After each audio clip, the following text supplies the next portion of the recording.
Welcome back to another video.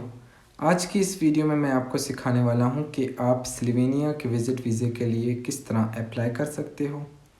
Slovenia जो कि एक शेंजन कंट्री है और इसके लिए कौन कौन से डॉक्यूमेंट्स रिक्वायर्ड होते हैं और इसका वीज़ा फ़ी और इसका जो प्रोसेसिंग टाइम है सब कुछ मैं इसी वीडियो में डिस्कस करूंगा। सबसे इम्पोर्टेंट बात कि आपने ये वीडियो बिल्कुल भी स्किप नहीं करना। हो सकता है कि कोई भी इम्पोर्टेंट पार्ट मिस हो जाए और ना ही आपने किसी एजेंट को हायर करना है और ना ही आपने किसी को भी कोई एक पैसा देना है।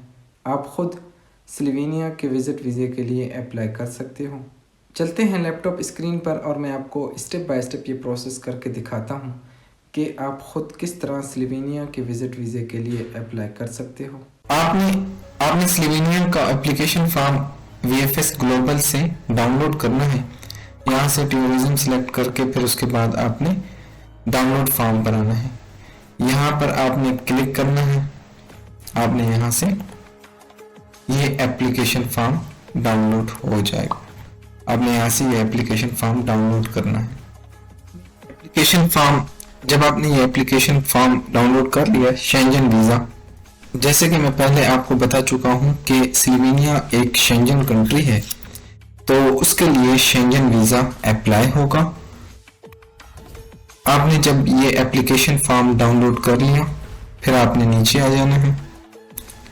आपका जो भी सरनेम है एज पर पासपोर्ट आपने वही देना है। उसके बाद surname at birth as per passport, जो भी आपके पासपोर्ट पर है आपने वही देना है। फिर उसके बाद आ जाता है फर्स्ट नेम। आपका जो भी फर्स्ट नेम है एज पर पासपोर्ट आपने वही देना है। फिर उसके बाद सेशन 4, यहाँ पर आपने अपना डेट ऑफ बर्थ लिखना है, पहले डे, फिर मंथ, फिर ईयर लिखना है। फिर उसके बाद प्लेस ऑफ बर्थ, जो भी आप जहाँ आप पैदा हुए हो आपने इसके आगे प्लेस ऑफ बर्थ लिखना है। किस सिटी में पैदा हुए आपने वो लिखना है। फिर उसके बाद आता है किस कंट्री में आप पैदा हुए हो आपने वो लिखना है। अगर आप इंडिया से हो इंडिया लिखना है, पाकिस्तान से हो पाकिस्तान लिखना है, बांग्लादेश से हो किसी भी कंट्री से हो आपने वही लिखना है। फिर उसके बाद आ जाता है करंट नेशनलिटी, सेशन 7 कहता है करंट नेशनलिटी, जो भी आपकी करंट नेशनलिटी है आपने वही लिखना है। पाकिस्तान, इंडिया, जो भी है आपकी करंट नेशनलिटी आपने वही लिखना है। फिर उसके बाद आ जाता है कि अगर आपके पास कोई और नेशनलिटी है तो आप वो उसके नीचे आपने लिखना है। अगर कोई नेशनलिटी नहीं है दूसरी, आपने इसको स्किप करना है। फिर उसके बाद आ जाता है अदर नेशनलिटी। अगर आपके पास और कई सारी नेशनलिटी हैं तो इस सूरत में आपने वो भी लिखना है। अगर कोई भी नहीं है तो आपने इसको स्किप कर दें। फिर उसके बाद आ जाता है सेशन 8, जेंडर। आपका जेंडर क्या है? अगर मेल हो तो आपने मेल पे टिक करना है, अगर आप फीमेल हो तो आपने फीमेल पे टिक करना है। फिर उसके बाद आ जाता है मैरिटल स्टेटस। आपका जो भी मैरिटल स्टेटस है, अगर आप सिंगल हो आपने सिंगल पे टिक करना है, मैरिड हो आपने मैरिड पे टिक करना है, रजिस्टर्ड हो आपने रजिस्टर्ड पे टिक करना है। फिर उसके बाद आ जाता है सेशन 10। अगर आपके साथ कोई भी बच्चा जा रहा हो तो इस सूरत में उसका जो लीगल गार्डियन है, जैसे कि मदर, फादर, अगर वो है तो फिर आपने उनकी डिटेल्स वगैरह, उनका नेम, एड्रेस और ईमेल और उनकी नेशनलिटी आपने यहाँ पर डिफाइन करना है। फिर उसके बाद आ जाता है सेशन 11। जो भी आपका शनाख्ती कार्ड नंबर है, आधार कार्ड नंबर है, आपने वो लिखना है। फिर उसके बाद आ जाता है डॉक्यूमेंट्स। जो भी आपका डॉक्यूमेंट्स है, ऑर्डिनरी डॉक्यूमेंट, ऑर्डिनरी पासपोर्ट है, डिप्लोमेटिक है या सर्विस है या ऑफिशियल है, आपने उस पर टिक करना है। फिर उसके बाद आ जाता है कि आपका जो पासपोर्ट नंबर है, आपका जो भी पासपोर्ट नंबर है आपने इसके आगे आपने अपना पासपोर्ट नंबर लिखना है। फिर उसके बाद डेट ऑफ इशू, कि आपका पासपोर्ट कब इशू हुआ है आपने वो लिखना है। फिर उसके बाद उसकी वैलिडिटी आपने लिखना है कि आपका पासपोर्ट कब एक्सपायर होगा आपने वो लिखना है। फिर उसके बाद नेशनलिटी, कि आपका पासपोर्ट किस कंट्री से इशू हुआ है, आपने वो कंट्री लिखना है। फिर उसके बाद आ जाता है सेशन 17। सेशन 17 ये कहता है कि अगर आपका कोई भी फैमिली मेंबर ईयू में हो या शेंजन कंट्री में हो या यूके का नेशनलिटी उनके पास हो या चाइना का वो सिटीजन हो, तो इस सूरत में आपने उनका सरनेम, फर्स्ट नेम, उनकी नेशनलिटी और डेट ऑफ बर्थ और उनका जो भी उनका ट्रैवल डॉक्यूमेंट्स हैं आपने वो लिखना है। अगर आपका कोई भी फैमिली मेंबर नहीं है तो आपने इस सूरत में सेशन 17 स्किप कर देना है। सेशन 18 यही कह रहा है कि अगर आपका जो भी सेशन 17 में कोई आपका फैमिली मेंबर है तो आपका उनके साथ क्या रिलेशनशिप है, आपने वो डिफाइन करना है। अगर आपका कोई भी फैमिली मेंबर ईयू में या शेंजन कंट्री में या यूके का नेशनलिटी या उसके पास चाइना की सिटीजनशिप नहीं है तो आपने सेशन 17 और सेशन 18 आपने स्किप करना है। फिर उसके बाद आ जाता है कि एप्लीकेंट एड्रेस, जो भी आपका एड्रेस वगैरह है और ईमेल है आपने वो लिखना है। फिर उसके बाद आपका जो फोन नंबर है आपने वो लिखना है। फिर उसके बाद आ जाता है रेसिडेंस। अगर आपके पास कोई और कंट्री की रेसिडेंस है तो इस सूरत में आपने यहाँ पर यस करना है। अगर कोई भी नहीं है तो इस सूरत में आपने इसको नो पे टिक करना है। अगर आप यस पे टिक करते हो तो आपने उसकी परमिट वगैरह और वैलिडिटी आपने यहाँ पर लिखना है। फिर उसके बाद आ जाता है करंट ऑक्यूपेशन, कि आप क्या काम करते हो, टीचर हो, डॉक्टर हो, प्लम्बर हो, जो भी हो आप यहाँ पर आपने आगे वो डिफाइन करना है, लिखना है। फिर उसके बाद आ जाता है सेशन 22 कि आप जिस एम्प्लॉयर के साथ काम करते हो, किसी भी एम्प्लॉयर के साथ काम करते हो, आपने उनका नाम, एड्रेस और फोन नंबर आपने इस सेशन में देना है। फिर उसके बाद आगे आ जाते हैं। अच्छा, यहाँ सेशन 23 ये कहता है कि आपका क्या पर्पस है, आप किस लिए जा रहे हो। आपने यहाँ से टूरिज्म सिलेक्ट करना है। आपने टूरिज्म सिलेक्ट किया, उस पर आपने टिक करना है। अगर आपका कोई और बिजनेस पर्पस है तो आपने बिजनेस पे टिक करना है।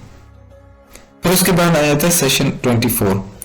अच्छा, ये कह रहा है कि आप जिस जिस जगह पे स्टे करेंगे आपने वो स्टे एड्रेस आपने लिखना है। फिर उसके बाद आ जाता है सेशन 25। अगर सेशन 25 को आपने स्किप कर देना है। सेशन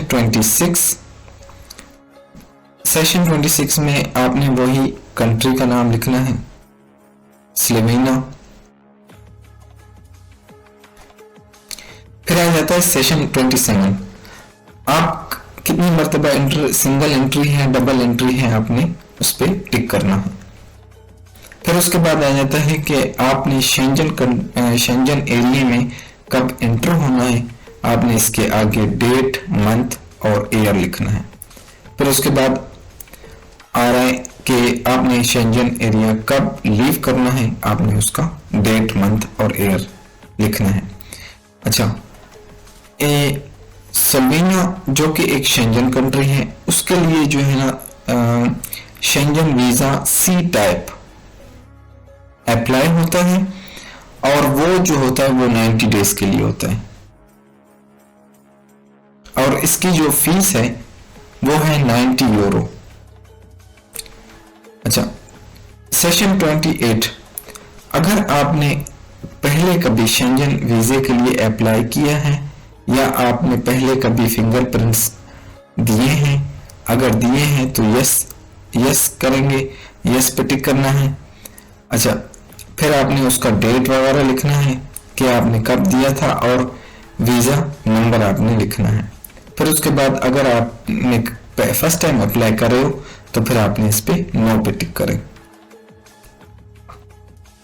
सेशन 29 आपने इसको स्किप कर देना है।